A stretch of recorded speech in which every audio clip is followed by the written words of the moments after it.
Welcome to another episode of the program Mother of God. In this program, we've been looking at the role of Mama Mary. Mother Mary has been such a strong, quiet, yet a changing force within the Gospels, in the life of Jesus. Today, we are going to look at another important episode in the Gospel of St. Luke about the little boy Jesus being lost in the temple. And who better to explain it to us than Father Michael Karimattam, who's the Bible scholar, who's here with us today. And we welcome you to the program, Father. Thank you. And we look forward to your explaining this whole mystery of the boy being lost, the treasure, the Son of God being lost in the temple. Please take chapter 2 of Luke, 41 to 51. Now, every year his parents went to Jerusalem for the festival of the Passover. And when he was 12 years old, they went up as usual for the festival. When the festival was ended and they started to return, the boy Jesus stayed behind in Jerusalem, but his parents did not know it. Assuming that he was in the group of travelers, they went a day's journey. Then they started to look for him among their relatives and friends. When they did not find him, they returned to Jerusalem to search for him. After 3 days, they found him in the temple, sitting among the teachers, listening to them and asking them questions. And all who heard him were amazed at his understanding and his answers. When his parents saw him, they were astonished. And his mother said to him, "Child, why have you treated us like this? Look, your father and I have been searching for you in great anxiety."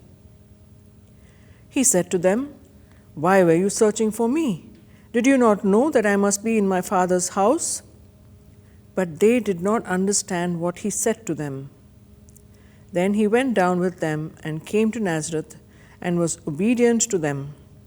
His mother treasured all these things in her heart. So that is the last episode of the infancy narrative. Yeah. An episode full of implications, insinuations, mysteries. Yes. First of all, the time reference is given. They used to go every year to the Passover, but now when Jesus was 12 years old, so there's something particular about the age 12. Because at the age 12, an Israeli boy is considered as a grown-up man. So he has all the duties and has all the rights of a grown-up Israeli man. Till then, he is considered as a child, and he has no right and no duty. His place is with the women. The 12, they have got a celebration called Bar Mitzvah, Okay. the child that has grown up. And with that, they have the right to read in the synagogue, they have the right to preach, and they have the duty to observe all the laws. Till then, the women and the children have the duty to observe only the negative commandments, not the positive commandments. Okay. So whatever he said, you shall not do, but you have to do that doesn't do. So this pilgrimage itself is also a duty only for the grown-up. So mother was going, but this time, so mentioned that Jesus has come of age. That is at 12. So that is the first, as he was offered in the temple to the Father as a child, now he comes as a grown-up man, so to say. So is more a child, a person with full rights. One thing. The second thing, we'll have to see also what happens in the temple. Why was Jesus lost? It's none of the carelessness of the parents, nor of Jesus, but then you have to see the structure of the temple. That is also important. It's not like a church for us today. So the temple area was about 40 or 42 acres of land. The top of the hill was cut, and a great compound was made by the enlargement that here at the grade started in AD 17 or something. And then this went on, and the construction was not completed even when Jesus was there, grown up. But the main structure was completed. So here we have a wall that's the circumference wall. So Okay. A circular kind of wall. Yeah. A compound wall. So they have 7 or 9 gates coming in from various sides. So once you enter into the temple, you come to a huge area called the court of the Gentiles. Okay. There, anybody can come in, pure or impure, pagan or Gentile or Jew, no difference. Anybody can come. That is the court of the Gentiles. 15 steps above the court of the Gentiles, you come to a place reserved for women. There, no non-Jew is allowed. And there are gates, there are steps and the gates, and there's indications that no Gentile is allowed beyond these gates. And that is the court of women. And in this court, there had been placed the collection boxes, 13 collection boxes. You call the trumpet because it's like a trumpet. And that's where Jesus used to sit down and teach sometimes. And that's where when he's observed that people were putting money and a poor widow putting 2 tithes. So that is the court of women, where all the Jews, men, women, children, all can come. Another court up higher, as a 15 steps still higher, so from the court of women to the court of Israel. So there only grown-up Israeli people can come. So no woman, no child is allowed to go beyond. And again, after this, you come to the temple proper, but in front of the temple, you have the great altar of sacrifice. And there the priests come, and beyond this altar, then come the temple proper. Holy of Holies. The temple proper, that has 2 parts. You have the holies and the holy of holies. So in the holy place, only the priest can enter, and there you have the altar. The altar of incense on one side, the menorah, the 7-branched menorah, the candle stand on the other side. And then you have in the front the table of showbread. So a table on which 12 loaves of bread will be kept always. So every Saturday they change it. It is to remind God of the 12 tribes of people. This is a showbread. And bread was taken every Saturday, every Sabbath day, and was eaten only by priests. And this is the bread that David was given. So this is the structure of the temple. Now, when they come to the temple, till now, till Jesus was 12, Jesus used to stay with the mother. And now, as a grown-up man, 12 years, he had the right to go up with the father. So the crowd is very great. They say the whole compound can contain about 150,000 people. The whole temple. But during the Passover season, about 600,000 people used to come. So you can imagine the crowd. And the crowd, they come, everybody want to go, offer, see, etc. And in case you miss, you have a meeting place. So after the ceremonies were over, Mary and Joseph came. Joseph had gone to the men's place, and Mary remained in the women's court, and they came back. Mary might have thought Jesus has gone with Joseph. And Joseph thought, as usual, was Mary. And don't even think. That's how when they come to the halting place at the end of the day, maybe in Jerusalem, in Jericho or somewhere about 30 kilometers, then they find Jesus is not with them. So this is a context, a surprise. What to do? They look, they don't know, and they have no way to say where he is. So only thing, they search everywhere. But the whole problem comes. So there's 1 day's journey. After 1 day's journey, they realize that Jesus is not with them. But then they take 3 days to go back and find. Why the 3rd day? So here, there is more than historical facts implied. The one thing is they lost Jesus. And they were crying, they were weeping, they were searching for Jesus for 3 days. And on the 3rd day, they find him, or after 3 days. So this is a kind of foreshadowing, foretelling of another incident. For example, when you speak about the 3rd day, what comes to your mind? The resurrection. The death and resurrection. So here is a prefiguration of what is going to come. Jesus will be lost and you'll be in tears for 3 days, and on the 3rd day you'll find him again. So this is an anticipation of this losing and finding Jesus. So that is the story being told. Now, so to continue the story, when they find Jesus, they were very happy. But then Mary, as the mother, she has to teach him a lesson. Why did you do this to me? So that is a question. Why, son, why have you treated us so? Yeah. Behold, your father and I have been looking for you with great anxiety. Yeah. Any mother would say. That is only a natural way of saying, if you wanted to stay, could you not have said, why did you do this, such a things to us? And then Jesus asked, that is the question, that is the problem. And how is it that you sought me? Did you not know that I must be in my father's house? So this father's house, it can have two meanings. Yeah. It's the temple, but at the same time, it is father's business.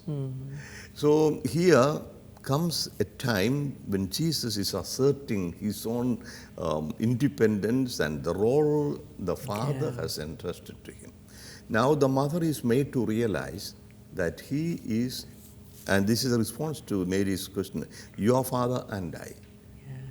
And Jesus saying, my father's business. So it is a reminder to Mary and also to the readers that Joseph is not the actual father, and Jesus is not to behave as they expect, but as God the Father wants. So from the age 12, that is the age of maturity, Jesus is asserting that he has come to do the will of his Father, and the mother and the father should know and accept it. So the relation has to change. So now he is a man of age 12, and mother has to realize that he has a mission, much more than just obeying the usual customary things. So this is a lesson Mary had to learn. And then it is said, they did not understand. They did not understand the saying which he spoke to them, as we said in the last episode. Yeah, it is possible that Mary could have assumed, she knew, of course, the angel had said that your son is going to be so and so. She could have assumed that when he grows up and he's old enough, then he will begin all the works that God has given to him.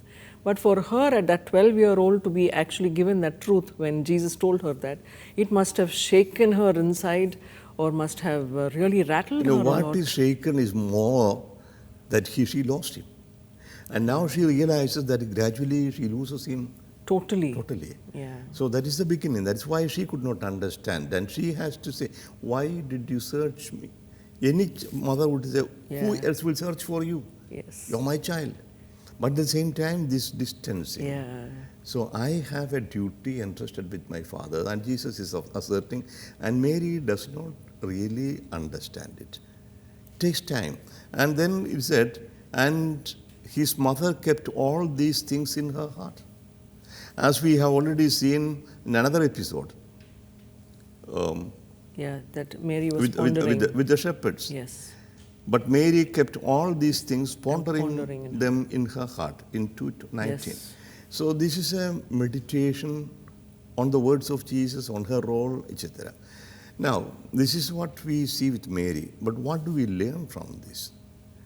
What do we learn for our life of Mary? First of all, if you are a parent, if you are a teacher, guide, you have a responsibility to those who are entrusted to your care. But at the same time, ultimately, every parent, every teacher should be aware that this child does not belong to me, it's a child of God. And that child has a role assigned to him or to her by God. And it is a duty of the parent and the teacher and the guide to help the child to recognize it and respect. For example, when a child grows up to 12, 13 or 14 years and he or she wants to dedicate their life to the service of God, maybe become a priest or a religious or something, you cannot keep the child for yourself. The child is not yours. Any child. The child is a gift. At the same time, it is a trust entrusted to you. You are a guardian, not the owner. For every human being, only one God is the owner. I belong to God. And I have been entrusted to my parents, or the child has been entrusted to me for the time being to make him grow in the way that God wants him to be. So this Mary has to recognize, Mary has to realize and learn, and she takes it. Father, one question. Now, Joseph is also there, and he's known as a carpenter. So when the son is supposed to take on the father's work, he would have expected that he would say that he's a carpenter or he's going in to help his father. Yeah. But here he is very clear, Jesus is saying very clearly that he is attending to his father's business in the temple. That is, he is answering questions and all of that. So in the last verse we are reading that Jesus went back with them and was obedient as the son. Yeah. So does it mean at that point that Jesus accepted that he is the son of the carpenter? Now, Jesus accepted even before. Okay. There's nothing wrong here. This is only, you have to realize that Jesus is Son of God and he has his own mission, but that mission Mary also has to realize. Yes. So, and he's not as a carpenter. Yes. He's not the carpenter, This- Mary's yeah, son. exactly. So he grows up as a carpenter. He grows up, he but goes this back. is a kind of symbolic presentation Yes. of what is going to come. Absolutely. So the mission, that's entrusted to him. That's why Luke is giving, as I said, this is not to be taken everything literally Yeah. historical. He's presenting, in a nutshell, the mission of Jesus, and anticipation. So Yeah. that is what we see. And he went, Mary was, watching Mary was, and we don't see Mary anymore in the Gospel of Luke. So there was a question in chapter 8 that we have seen already in Mark and Matthew, that Mary comes to visit, and Jesus is asked, your mother and your brethren Yeah. are seeking for you. Yes, So if you yes. can read 8:21. But he said to them, my mother and my brothers are those who hear the word of God and do it. So again, Jesus is not somehow denying the motherhood of Mary, but highlighting the meaning. So take another passage that's only found in Luke 11, 27, 28. While he was saying this, a woman in the court raised her voice and said to him, blessed is the womb that bore you and the breast that nursed you. But he said, blessed rather are those who hear the word of God and obey it. Physical relationship is not the most important thing. That's right. He's speaking. That was a special gift. Yeah. But anybody who hears the word of God and keeps it. And now Mary is a model. Mary is a model who listens to the word of God Yeah. and keeps it and works it out. Now the last one we find in the Acts of the Apostles. Acts of the Apostles chapter 1, where the disciples are all waiting for the coming of the Holy Spirit. Yes. And there we see the mother. Chapter 1 verse 14, Acts of the Apostles. All these were constantly devoting themselves to prayer, together with certain women, including Mary, the mother of Jesus, as well as his brothers. So this is the waiting. Jesus, Yeah. after his resurrection and ascension, the disciples went back to Jerusalem and now waiting for. Yeah. So this is the last that we see in the writings of Luke. Yeah. The infancy narrative, the two, and the last scene. And here, Mary is the one around whom the disciples gather. Mary is the one who remained faithful from the beginning to the end. Yeah. Even when all the 12 disciples scattered, all left, abandoned, all went away, Mary with a few women stood at the foot of the cross. That is a very, very strange thing to keep in mind. The women who also were in danger. They would also be accused. To lament for a person, a condemned criminal, to stay with the condemned criminal is considered as a crime itself. And so if Mary and Magdalene and other women stood, they were somehow taking the risk, which the disciples were not ready to take. So the apostles. And now they all went away and now they come together. So taking together as if all these are her children. As Jesus said, behold your son. So he takes these about 120 people that gather together, and she is the mother. Yeah. As she was hovered over by the Holy Spirit, now she is preparing for a second birth, so to say. Yeah. The Holy Spirit.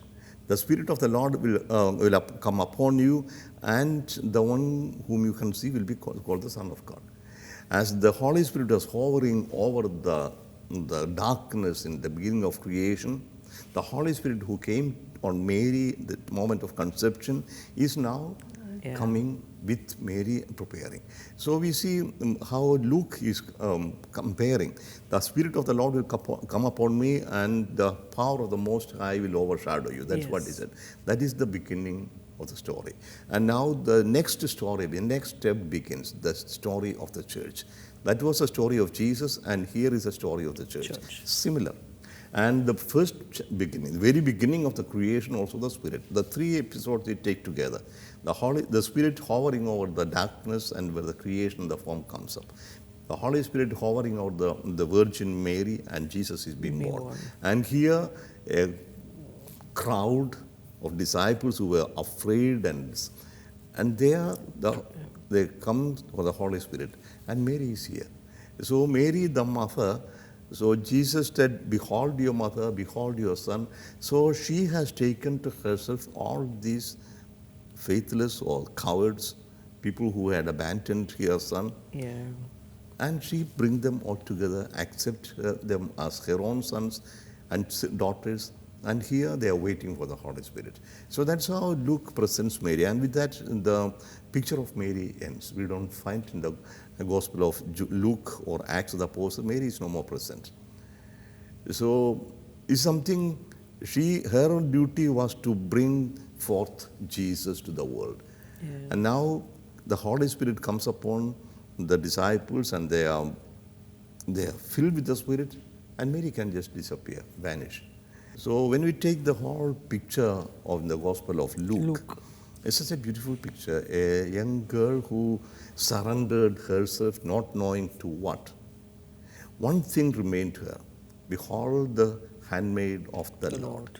Behold the servant of the Lord. I am the slave of the Lord. I have no life on my own. You gave it to me, and I give back to you. You ask, and I am there. So now I have no more projects, no more plans, nothing, no life of mine. It's yours. Whatever you want, do with me. And there is a surrender, but there is also confidence. The Lord is my Lord. God is the Lord, not anybody else. Yes. So I am safe in the hands of the Lord. He is my creator. He is my father. He who loves me, who chooses me, he can do whatever he wants. And I'm sure he will do nothing that is wrong, nothing that is to harm me. So this is a childlike confidence, trust in his hand. And so he is the one, the great one, has done great things for me, so his name will be glorified. So this is the attitude of Mary, and that is being manifested all through the life. And when it comes to the end, okay, she has to drink the bitter cup to the end, the dregs, but still remains. And we'll see in next episode in John's Gospel, Mary stays, remains. He never questions, never despairs. She does not understand. Then she asks questions, and she meditates. And I think this is a model. Meditate on the Lord. You can have many questions, and all the questions may not be answered. You go on asking, and finally you'll find something. Maybe some questions are useless, of no purpose. And very often I take Bible class and say, people ask questions. One thing I ask, is there anything that you gain by getting an answer? Or can you live without an answer to this? Okay. So then, for example, they asked me, Father, the first parents, Adam and Eve, had two sons, Cain and Abel. Cain killed Abel, and then he went and married whom? A cow?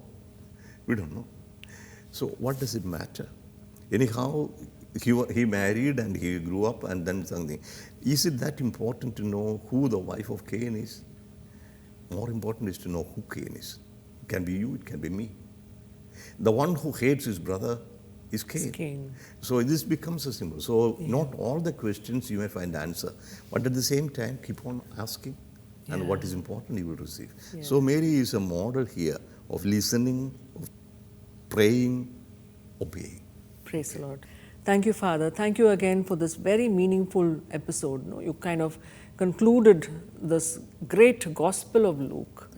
And very clearly you have shown to us that this little girl, Mary, she received the word, but she made sure, or she trusted till the end for it to be fulfilled. Dear people, we hope you've enjoyed this episode. In this episode, we saw how Father Michael had capsuled for us and put together, summed up the Gospel of St. Luke. We look forward to seeing you in our next episodes. We're going to be discussing St. John. Thank you again for being with us. God bless you.